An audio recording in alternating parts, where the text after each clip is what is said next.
Assalamualaikum warahmatullahi wabarakatuh. Salam Om Swastiastu. Salam nama budaya, salam kebajikan. Yang terhormat Pak Frido Saritua Simatupang SEMM selaku dosen pengampu mata kuliah penganggaran dan rekan-rekan yang saya banggakan. Di sini saya Muhammad Mursidin dengan NIM 511221121 dan rekan saya yaitu Kintara Balkis Sarpasya dengan NIM 115 dan Cindy Ayub Anipa dengan NIM 116 dan ada Muhammad Rizal Ramadan dengan NIM 113. Di sini kami akan mempresentasikan hasil dari laporan analisis keuangan perusahaan bisnis dan non bisnis. Perkenalkan, nama saya Cindy Ayu. Di sini saya akan menjelaskan tentang latar belakang. Untuk latar belakang, analisis keuangan memungkinkan manajemen untuk membuat keputusan yang lebih baik dan lebih tepat mengenai pengalokasian sumber daya, melakukan investasi baru, dan restrukturisasi operasi. Organisasi non-bisnis seringkali memiliki program yang bermanfaat bagi menganalisis laporan keuangan, membantu memastikan bahwa perusahaan mematuhi syarat hukum yang berlaku. Dalam dua situasi tersebut, laporan analisis keuangan adalah alat penting bagi pengambilan keputusan dan meningkatkan transparansi dan menjaga kepercayaan di antara berbagai pemangku kepentingan ini. Membantu perusahaan mengembangkan rencana jangka panjang dan mencapai tujuan strategi. Sekian dari saya, terima kasih. Perkenalkan, nama saya Muhammad Rizal Ramadan dengan NIM akhir 113. Di sini saya akan menjelaskan tentang tujuan penelitian. Tujuan dari penelitian ini adalah untuk mengetahui kinerja perusahaan PT Mayora Indah Tbk berdasarkan analisis laporan keuangan tahun 2021 dan 2022 dengan perbandingan laporan keuangan dibandingkan dengan Yayasan Indah Berbagi sebagai perusahaan non-bisnis. Bismillahirrahmanirrahim. Sebelumnya izin memperkenalkan diri, saya Muhammad Mursidin dengan NIM ayat 121.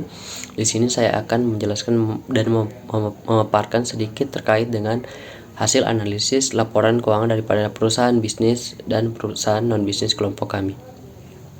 Nah, berdasarkan rasio kas pada tahun 2021 itu terdapat sebesar 12.969.783.874.643 dan pada tahun 2022 yaitu 15.433.964.481.116 yang dimana rasio piutang daripada perusahaan bisnis ini yaitu pada tahun 2021 sebesar 0,04% dan 2022 yaitu 0,06%. Nah, rasio lancar yaitu pada tahun 2021 2,33% dan pada tahun 2022 sebesar 2,39979% atau bisa dibulatkan 2,4% lah. Nah, pada teori vertikal 2021 itu sebesar 1,3% dan 2022 sebesar 1,16% dan pada horizontal itu sebesar 1,74% di tahun 2021 dan 2022 adalah 1,87%.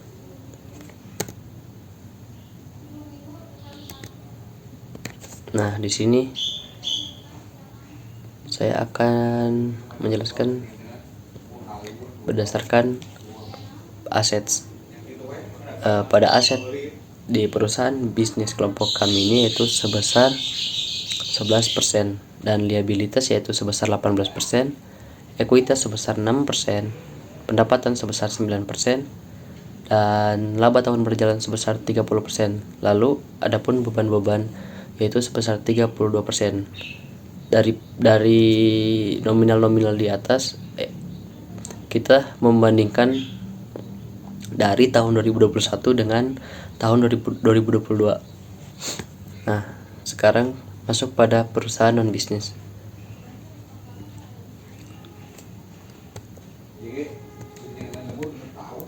Pada perusahaan non bisnis